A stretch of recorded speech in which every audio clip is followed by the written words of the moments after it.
Hey guys, good evening. Welcome back to one stop biology. तो आज के video में हम क्या कवर करने वाले हैं? आज के वीडियो में हम कवर करने वाले हैं कुछ एनिमल किंगडम के फाइलम। आपको याद होगा, अगर आपने लास्ट वीडियो देखी होगी तो मैंने लास्ट वीडियो में कवर करा था बहुत ही बेसिक, जो कि था basis of classification animal kingdom का, बट बहुत ही इंपॉर्टेंट क्योंकि हम आगे वो सारे टर्म्स यूज करेंगे जो हमने डिटेल में डिफाइन करे थे। ठीक है, तो जैसे यहाँ पर आप देख रहे हैं कि एक चार्ट है जिसमें कि दिया है कि एनिमल किंगडम को किस बेसिस पे हमने अलग अलग फाइलम में क्लासिफाई करा है। तो पहला हमने क्लासिफिकेशन करा है लेवल ऑफ ऑर्गेनाइजेशन के बेसिस पे, ये हमने डिटेल में पढ़ा था, है ना। तो उसमें दो लेवल्स पढ़े थे, या तो सेल्यूलर लेवल पे होगा और या तो फिर टिश्यू ऑर्गन या ऑर्गन सिस्टम लेवल पर होगा। तो जो पहला फाइलम है एनिमल किंगडम का, एक ऐसा फाइलम है जो सेल्यूलर लेवल पे, मतलब बहुत ही बेसिक लेवल ऑफ ऑर्गेनाइजेशन होता है, जो कि है पोरीफेरा। ठीक है, और बाकी सारे फाइलम जो हैं वो टिश्यू ऑर्गन या ऑर्गन सिस्टम लेवल पर क्लासिफाई हुए हैं। तो एक तो हमने क्लासिफिकेशन कर दिया लेवल ऑफ ऑर्गेनाइजेशन पे। अब जितने भी ऐसे एनिमल्स थे जिनमें टिश्यू ऑर्गन या organ system level of organisation था, उनको हमने फिर क्लासिफाई करा उनकी सिमिट्री पे। अब सिमिट्री या तो रेडियल हो सकती है या बाइलेटरल हो सकती है। तो हमने देखा रेडियल सिमिट्री दो फाइलम में होती है, वो है सिलिंट्रेटा और टेनोफोरा। ठीक है, और बाइलेटरल सिमिट्री जो है बाकी सारे फाइलम्स फॉलो करते हैं। तो अब जितने भी फाइलम्स बचे थे जो कि बाइलेटरली सिमेट्रिकल होते हैं, उनको हमने डिवाइड करा उनकी बॉडी कैविटी या सीलोम के बेसिस पे। राइट, सो बॉडी कैविटी के बेसिस पे कैसे करा कि अगर वो बिना किसी बॉडी कैविटी के हैं तो ऐसा एक ही फाइलम है जो कि है प्लैटीहेल्मिन्थ्स का। अगर फॉल्स सीलोम या सीडोसीलोम जो हमने पढ़ा था उस बेसिस पे है तो वो है एस्केल्मिन्थ्स।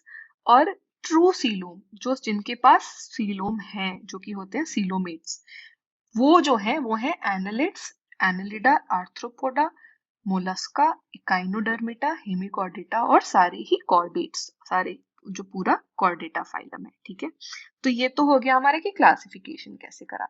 आज के वीडियो में हम पोरीफेरा और सिलिंट्रेटा कवर करने वाले हैं। तो स्टार्ट करते हैं फाइलम पोरीफेरा से। तो बेसिकली जो फाइलम पोरीफेरा होता है उनको हम स्पॉन्जेस भी बोलते हैं। ठीक है, तो ये कॉमनली जाने जाते हैं स्पॉन्जेस के नाम से। ये जो है जनरली मरीन होते हैं, मरीन वाटर में पाए जाते हैं और एसिमेट्रिकल होते हैं। ठीक है, तो एसिमेट्रिकल का मतलब अगर आपको याद होगा कि अगर इनकी बॉडी कुछ ऐसी होती है, मान लो, तो अगर आप इसको इनकी बॉडी के सेंट्रल एक्सिस से किसी भी प्लेन से आप अगर डिवाइड करते हैं दो पार्ट में, तो वो दो साइड्स कभी भी सिमेट्रिकल नहीं होंगे। ठीक है, तो ऐसे केसेस को हम बोलते हैं एसिमेट्रिकल बॉडी होना। ठीक है, अब जो है काफी पुराने ऑर्गेनिजम्स माने जाते हैं, प्रिमिटिव ऑर्गेनिजम्स माने जाते हैं, इसीलिए हम बोलते हैं ये प्रिमिटिव मल्टी सेल्यूलर एनिमल्स होते हैं। और हमने ये तो पहले ही पढ़ लिया है कि लेवल ऑफ ऑर्गेनाइजेशन क्या है, सेल्यूलर है। ठीक है, अब स्पॉन्जेस में जो है एक वाटर ट्रांसपोर्ट सिस्टम होता है, एक कनाल सिस्टम होता है। ठीक है, क्योंकि ये पूरे टाइम तो पानी में ही रहते हैं, तो बेसिकली पानी जो है छोटे छोटे इनकी बॉडी पे पोर्स होते हैं, ऑस्टिया, उससे अंदर जाता है। ठीक है, और वो कहाँ जाता है, एक सेंट्रल कैविटी है जिसको बोलते हैं स्पॉन्जोसील, और फिर वहां से एक बाहर निकलने के लिए फिर से एक आउटर पोर है जिसको बोलते हैं ऑस्क्यूलम, और उससे बाहर निकल जाता है। ठीक है, अब बेसिकली ये होता क्यों है, तो ये जो पाथवे है वाटर ट्रांसपोर्ट का, ये हेल्प करता है इनको बहुत सारी चीजों में। ये हेल्प करता है इनको फूड गैदरिंग में, ये हेल्प करता है इनको रेस्पिरेटरी एक्सचेंज में, और ये हेल्प करता है रिमूवल ऑफ वेस्ट में। तो बेसिकली इनका इंजेशन और एक्सक्रीशन दोनों इसी के थ्रू हो रहा है, transport system, water transport system के थ्रू। और रेस्पिरेटरी एक्सचेंज, जो इनको रेस्पिरेशन की जरूरत होती है, वो भी इसी के थ्रू होता है। इसके अलावा इनके पास कोएनोसाइट्स और कॉलर सेल्स भी होते हैं, जो कि लाइन करते हैं जो इनकी सेंट्रल कैविटी है, जो स्पंजोसील है, और जो कनाल्स हैं उनको। ठीक है, इसके अलावा डाइजेशन जो है इनमें, वो इंट्रासेल्यूलर होता है, बॉडी के अंदर होता है। ठीक है, अब बॉडी कैसे, इनकी स्केलेटल सिस्टम क्या है, कैसे सपोर्टेड है बॉडी, तो बॉडी या तो स्केलेटन जो बना हुआ है वो है स्पाइक्यूल से, और या तो स्पॉन्जिन फाइबर से। ठीक है, अब रिप्रोडक्शन कैसा है, तो बेसिकली सेक्सेस सेपरेट नहीं होते हैं। याद रखना कि अगर कोई भी ऑर्गेनिज्म में मेल और फीमेल दोनों सेक्सेस प्रेजेंट हैं तो उनको हम बोलते हैं हर्माफ्रोडाइट। क्या बोलते हैं? हर्माफ्रोडाइट। ठीक है, तो सेक्सेस इनके केस में सेपरेट नहीं होते, मतलब एग्स और स्पर्म्स दोनों सेम इंडिविजुअल में बनते हैं। ठीक है, तो अब ये एसेक्सुअल रिप्रोडक्शन भी करते हैं और सेक्सुअल रिप्रोडक्शन भी करते हैं। जो एसेक्सुअल रिप्रोडक्शन ये करते हैं वो होता है फ्रैगमेंटेशन से, तो फ्रैगमेंट बनाकर और वो डिटैच हो जाता है मेन पेरेंट बॉडी से और वो नया ऑर्गेनिज्म बना लेता है। और सेक्सुअली रिप्रोड्यूस कैसे करते हैं? गैमेट्स बनाकर। ठीक है, अब गैमेट्स कहाँ बनते हैं और फर्टिलाइजेशन कहाँ होता है? वो होता है इंटरनल, मतलब बॉडी के अंदर। और डेवलपमेंट जो है इनडायरेक्ट होता है, मतलब कि एक लार्वल स्टेज होता है, डायरेक्टली नहीं बन जाता है सीधे ऑफस्प्रिंग। ठीक है, तो एक लार्वल स्टेज होती है जो कि मॉर्फोलॉजिकली डिफरेंट होती है अडल्ट से। ठीक है, तो ऐसा एक आपने शायद बहुत एग्जांपल्स देखा होगा टैडपोल्स का, है ना? फ्रॉग के केस में उनका जो लार्वल स्टेज होता है वो टैडपोल्स होते हैं जो बहुत अलग होते हैं। वैसे ही इनमें भी एक लार्वल स्टेज होता है और वो मॉर्फोलॉजिकली डिफरेंट होता है। ठीक है, तो ये हो गया बेसिक कैरेक्टरिस्टिक फीचर्स और फर्टिलाइजेशन।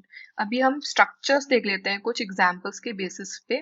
जैसे साइकॉन का स्ट्रक्चर है, स्पॉन्जिला का स्ट्रक्चर है और यूस्पॉन्जिया का स्ट्रक्चर है। ठीक है, ये तीन अलग अलग तरीके के स्पॉन्जेस हैं।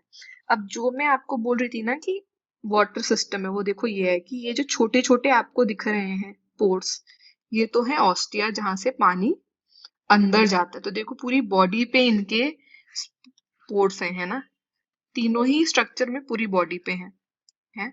और ये जो बेसिकली आप ये जो पोर्शन देख रहे हो ये अंदर इसमें जो है कैविटी है और वो कैविटी है स्पॉन्जोसील। और पानी जहां से बाहर आ रहा है वो है ये साइकॉन के केस में ऑस्क्यूलम। ठीक है, तो ये हो गया हमारा बेसिक स्ट्रक्चर किसी भी स्पॉन्ज का। ठीक है, अब दूसरा जो फाइलम हमें देखना है वो है फाइलम सीलेंट्रेटा और निडेरिया। अब क्यों हम इनको सीलेंट्रेटा या निडेरिया बोलते हैं, तो बेसिकली हम इनको निडेरिया, इनमें एक स्पेशलाइज्ड सेल्स होते हैं उनके बेसिस पे बोलते हैं, जिसके बारे में हम पढ़ेंगे। तो बेसिकली जो सीलेंट्रेटा या निडेरिया होते हैं वो एक्वेटिक होते हैं और वो भी मरीन होते हैं, मरीन वाटर में ही पाए जाते हैं। कुछ इनके फॉर्म्स सेसाइल होते हैं और कुछ फ्री स्विमिंग होते हैं। सेसाइल का मतलब बेसिकली जो अटैच्ड है, जो मूव नहीं करते हैं, है ना, जो सबस्ट्रेट से अटैच्ड है। अच्छा, सिमेट्री कैसी होती है वो तो देखा था कि रेडियल होती है ना? अब जो नाम है निडेरिया वो डिराइव हुआ है एक स्पेशलाइज्ड सेल से जिसको हम बोलते हैं नीडोब्लास्ट या नीडोसाइट्स। ठीक है, अब अगर मैं एक रफ डायग्राम इसका बनाऊं तो आप ऐसे सोच सकते हो कि कुछ ये होते हैं, इनका स्ट्रक्चर एक इन्वर्टेड बल्ब के जैसा। ठीक है, तो कुछ ऐसा स्ट्रक्चर है। ठीक है, इसके अंदर एक एग्जैक्टली जो बल्ब शेप होता है ना उस शेप का है। यहाँ पर एक शाफ्ट है और यहाँ से कुछ ट्यूब जैसी गई है। ठीक है, अब इनमें ना स्पाइन्स और स्पाइक्यूल्स भी होते हैं। ठीक है, कुछ सपोर्टिंग सेल्स होते हैं, न्यूक्लियस होता है, साइटोप्लाज्म होता है। ठीक है, तो ये एक रफ सा डायग्राम हो गया नीडोब्लास्ट या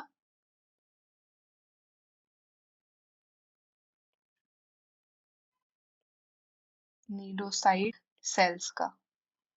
ठीक है, अब ये करते क्या है बेसिकली, तो ये बहुत सारे काम करते हैं। ये एंकरेज भी प्रोवाइड करते हैं, ये डिफेंस में भी काम करते हैं और ये प्रे भी कैप्चर करते हैं।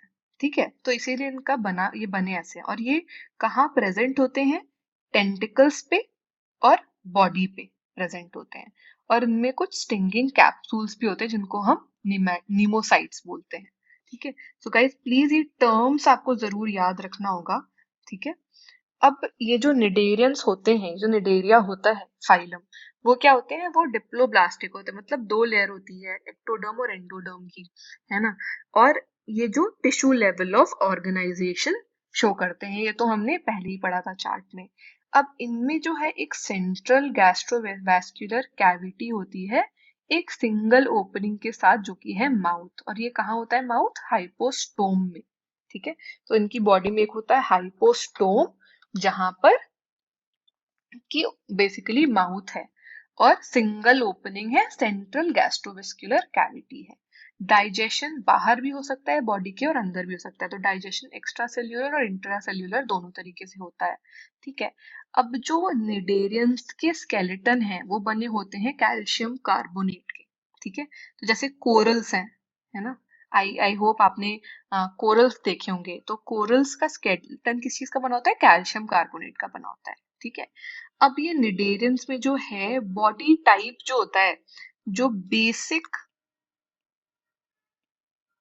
बॉडी टाइप होता है, वो दो तरीके का होता है। ठीक है, एक होता है पॉलिप और दूसरा होता है मेड्यूसा। ठीक है, अब इन दोनों में डिफरेंस क्या है? पॉलिप जो फॉर्म है, क्योंकि हमने स्टार्टिंग में पढ़ा था ना कि ये एक जगह पर अटैच्ड भी रह सकते हैं, मतलब सेसाइल, और ये फ्री स्विमिंग भी हो सकते हैं। तो जो पॉलिप फॉर्म है वो जो है एक जगह पे अटैच होकर रहने वाला है, मतलब वो सेसाइल होता है। और बॉडी कैसी होती है? शेप सिलिंड्रिकल होती है। वहीं मेड्यूसा जो होता है उसका बॉडी का शेप होता है अम्ब्रेला जैसा, और वो फ्री लिविंग होता है। ठीक है, जैसे हाइड्रा एग्जाम्पल है पॉलिप का, और जेलीफिश या ऑरेलिया एग्जाम्पल है मेड्यूसा का। ठीक है, अब कुछ ऐसे भी निडेरियंस होते हैं, कुछ ऐसे निडेरियंस भी होते हैं जिनमें दोनों फॉर्म एग्जिस्ट करता है, मतलब वो निडेरियंस पॉलिप और मेड्यूसा दोनों फॉर्म में एग्जिस्ट करते हैं। और इन निडेरियंस में बेसिकली दोनों फॉर्म ऑल्टरनेशन ऑफ जनरेशन से होता है। तो अगर आपने पहले वीडियोस मेरे देखे हैं प्लांट किंगडम के, तो उसमें मैंने ऑल्टरनेशन ऑफ जनरेशन समझाया था। और प्लांट बॉडी के केस में वो दो बेसिकली बॉडी फॉर्म्स होते हैं, गैमेटोफिटिक और स्पोरोफिटिक, राइट। तो वैसे ही निडेरियंस में कुछ ऐसे एनिमल्स हैं जो कि ऑल्टरनेशन ऑफ जनरेशन शो करते हैं। और उसमें क्या होता है कि मेटाजेनेसिस होता है। पॉलिप्स जो है वो प्रोड्यूस करते हैं मेड्यूसा, कैसे? एसेक्सुअली। और मेड्यूसा फॉर्म करता है पॉलिप, कैसे? सेक्सुअली। ठीक है, तो इसका एग्जाम्पल है ऐसा निडेरिया जिसमें ऑल्टरनेशन ऑफ जनरेशन होता है, वो है ओबीलिया। ठीक है, अब कुछ एग्जाम्पल्स देख लीजिए आप, जैसे बहुत सारे ऐसे कोरल्स हैं, या फिर सी पेन है, सी फैन है, सी एनमोन है। ये सारे ही जो हैं वो निडेरिया या सिलेंट्रेटा के एग्जाम्पल्स हैं। ठीक है, अब यहाँ पर आप देखिए कि एक तो हमने बोला पॉलिप, तो हमने क्या बोला था कि बॉडी इनकी होती है सिलिंड्रिकल, राइट। तो ये देखो यहाँ पर सिलिंड्रिकल बॉडी है और ये अटैच्ड है सबस्ट्रेटम से। और यहाँ पर हाइपोस्टोम है और ये है माउथ। ठीक है, और वही आप अब ओरेलिया में देखिए, जो कि मेड्यूसा फेज होता है, बेसिकली मेड्यूसा बॉडी टाइप होता है। उसमें क्या है? अम्ब्रेला शेप्ड है। तो अगर आपको याद होगा हम बचपन से अम्ब्रेला कैसे बनाते हैं,